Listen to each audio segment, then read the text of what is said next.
Well, I think a lot of them think they're doing the right thing. I think a lot of them think they're doing the right thing. Not the top elite, but people within the system, you know. But I think that it's all about, as Nick said to me, it's about control and power. They have all the money they want. They can make all the money they want. They have a machine that can make all the money. It's not about money. It's about control. It's about their vision of how they want to see the world in their eyes. And, you know, you and I believe in individuality, in the person being the dominant thing, the individual being the dominant person. Today we live in a world where institutions are dominant, not people. You know, the American, you know, we the people, by the people, for the people. Now it's we the institutions, by the institutions, for the institutions. People are secondary. It's all about corporations and institutions. And the Federal Reserve is the biggest institution in the world. You know, if you ask somebody what's the biggest corporation in the world, they'll say Google or Walmart or Exxon or something. But the biggest corporation in the world is the Federal Reserve System, right? And all the other corporations feed off the nipple of the Federal Reserve System. Well, it's like the monopoly game. The bank always wins. It has unlimited money. It's not the people playing on the board. Exactly. The bank owns the board, the box, the shelf it's sitting on. But that's because you gave them the ability to make the money. You have to take that away from them. We need to take the bank away from the private bankers. Exactly. You have to take the creation of money away from the private bankers, and you'll solve 95% of your problems. Well, let me look at America. 10% growth rates every year like China's having right now. The U.S. had 10% growth rates until the Federal Reserve took over. And then if you look at that, it all starts really going downhill from there. Well, they destroyed the American worker. What they've done, here's what's happened.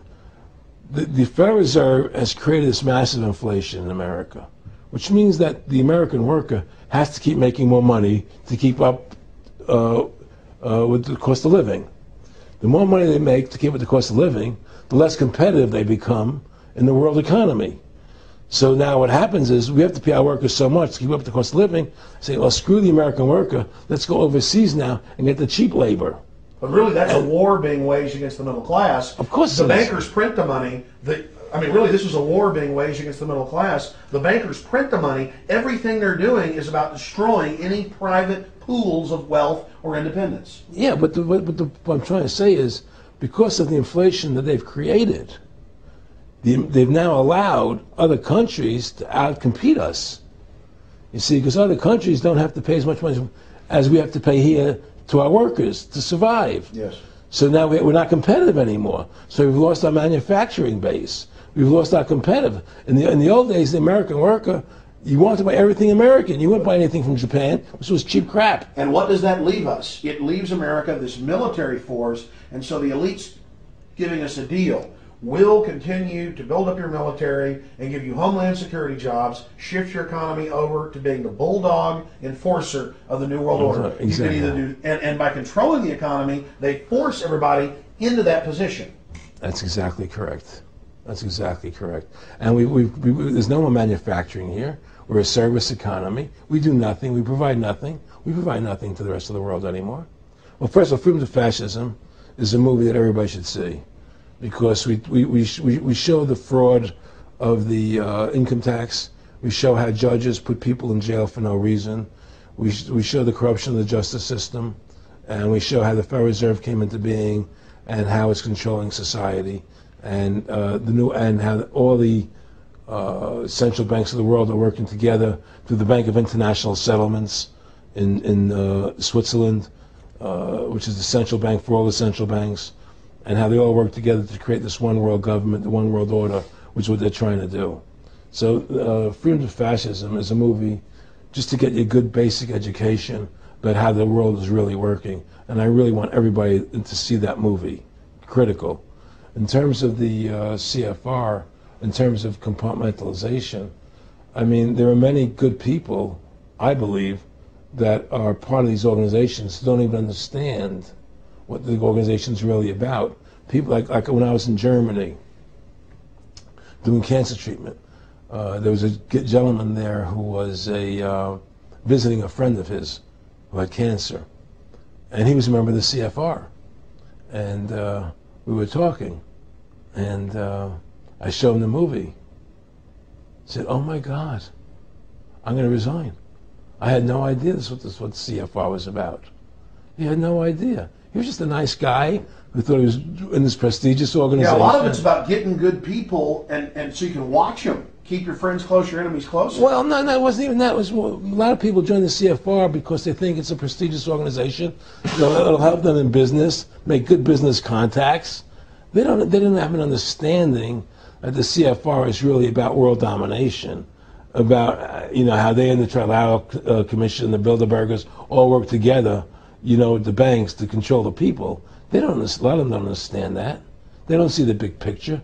Oh, it's CFR, it's a prestigious organization. I'll meet this one, I'll meet that one. I can do good business deals out of it. It's just business to them.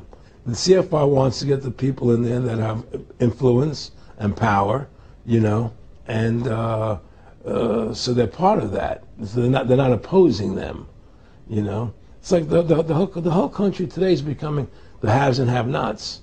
You're getting the very, very wealthy, the middle class is being destroyed, and you're getting the poor people. Isn't this just a slick mafia that took over and uses fancy PR? Well, you can call it mafia, you call it whatever you want, but it's definitely a criminal organization. There's no question about it. But it's a criminal organization that has prestige, that appears to have what's the word I'm looking for? Class, style. It's like, respected. It's respected. People don't look at it as being a criminal organization. That's what a great job they've done. People look at Alan Greenspan as being a hero. The maestro. Money's a funny thing. I was talking to Michael Eisner one day, and I said to Michael, you may have $1 billion, Michael, but they're all dollars. If the dollar goes bad, how much money are you going to have? And that's the thing. Everything is denominated in dollars. Everybody thinks in terms of dollars, but the dollar has no value. And then someday it's everything returns to the mean. Well, really, the whole universe, financial universe we live in, is a matrix fraud. Yes, it is. And that's why it's going to come crashing at some point. And they're going to try and hold up as long as they can. I mean, whenever they want to manipulate the markets, they can. If they want to send the price to go down lower, they can. If they want to send the stock market up, they can. They do that. There's no more free markets. You don't live in a society where free markets rule anymore. You don't live in a capitalistic society. But meanwhile, they say it's capitalistic right. and free market all day, when really they're waging war financially and politically. Exactly right. Aaron Russo, I want to thank you for this interview. Anything else you want to add? No, I'm happy to do it for you. How about your website? My website, freedomtofascism.com. Go over there, take a look at it. But just folks, all I can say is, take our country back, restore the Constitution. Don't let these bankers do this to us anymore.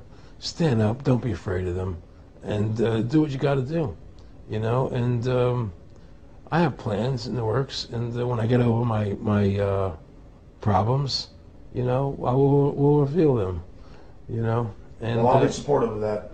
Thank you, Alex. And listen, you've done a great job alerting people to the truth, and don't. In other words, don't be afraid to be ridiculed by these people. If 9/11 was a phony, and I know it was, then stand up and say it's a phony. Don't be scared to tell the truth. Don't allow their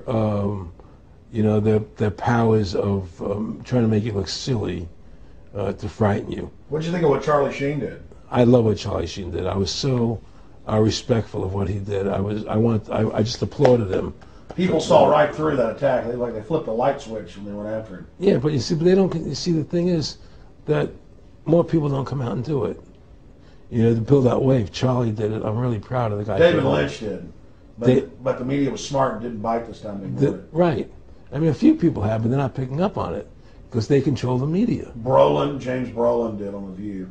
I heard that as well. But again, they're not picking up. Barbara Walters looked like she's about to have a heart attack. But they don't pick up on it. You see, they don't allow it to go anywhere. It comes if someone says something, they let it die.